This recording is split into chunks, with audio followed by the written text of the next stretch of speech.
free speech is meaningless unless you allow people you don't like to say things you don't like. Otherwise, it's irrelevant. And if at the point at which you lose free speech, it doesn't come back. I think the issue some people have is that a lot of people were brought back. I mean, some people were brought back who were previously banned for spreading things like QAnon conspiracies. You have people like Andrew Tate who were brought back, who were previously banned for things like hate speech. Do you think you prioritize freedom of speech over misinformation and hate speech? Well, you know, who's to say that something is misinformation? Who's the arbiter of that? Is it the BBC? You're literally asking me? Yes. Well, no, you are the arbiter on Twitter, because you own Twitter. Yes, I'm saying, who is to say that one person's misinformation is another person's information? At the point at which you say that there is, this is misinformation, like, who is going to decide that? You accept that misinformation can be dangerous, that it can cause real-world harms, that it can potentially cause... Yes, and the point I'm trying to make is that the BBC itself has, at times, published things that are false. Do you agree that that has occurred? I'm quite sure the BBC have said things before that turn out to not be true. Correct. In its, whatever it is, 100-year history, I'm quite sure. Yes. Even if you aspire to be accurate, there are times when you will not be. We've spoken to people very recently who were involved in moderation, and they just say there's not enough people to police this stuff, particularly around hate speech in the company. Is that what hate speech are you talking about? I mean, you use Twitter, right? Do you see a rise in hate speech? I mean, but just a personal anecdote. Like, what do you? I don't. Personally, for you, I would see I get more of that kind of content. Yeah, personally, but I'm not going to talk to the rest of for the rest of Twitter. So you see more hate speech personally? I would say I would see more hateful content in that. Content you don't like, or hateful? What do you mean to describe a hateful thing?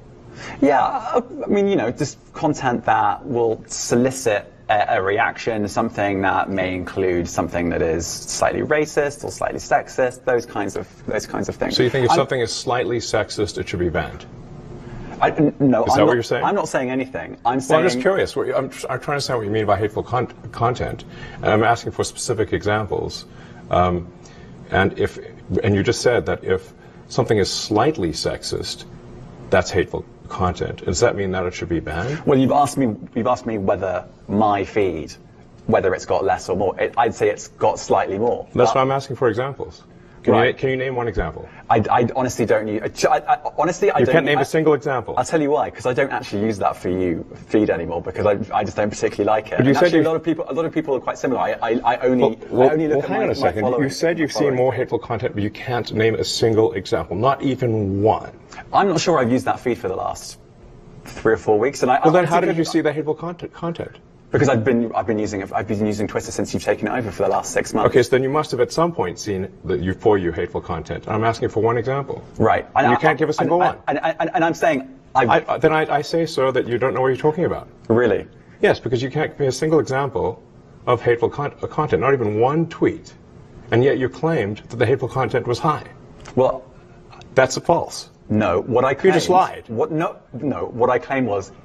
there are many organizations that say that kind of information is on the rise. Now, whether it has on my feed or not, I mean, right, and literally you can look at something like the Strategic Dialogue Institute in the UK. They will say that. So look, people will say all sorts of nonsense. I'm literally asking for a single example, and you can't name one. Right, and as I already said, I don't use that feed. But then how would you know that? I don't think this is getting anywhere. You literally said you experienced more hateful content, and then couldn't name a single example. Right, and as I said, that's absurd. I haven't actually looked at that feed. Then how would you know there's hateful content? Because I'm saying that's what I saw a few weeks ago. I can't give you an exact example. Let's move on. We only have a certain amount of time. COVID misinformation. You changed the COVID misinformation. Has BBC changed its COVID misinformation? The BBC does not set the rules on Twitter, so I'm asking you. No, I'm talking about the BBC's misinformation about COVID. I'm literally asking you about, you changed the labels, the COVID misinformation labels. There used to be a policy, it then disappeared. Why do that? Well, COVID is no longer an issue. Does the BBC hold itself at all responsible for misinformation regarding masking and side effects of vaccinations, and not reporting on that at all? And what about the fact that the BBC was put under pressure by the British government to change its editorial policy? Are you aware of that? This is not an interview about the BBC. Oh, you thought it wasn't? I see now why you've done Twitter Spaces. I am not a representative of the BBC's editorial policy. I want to make that clear. Let's talk about something else. You want to talk about the BBC? You too. All right, let's talk about.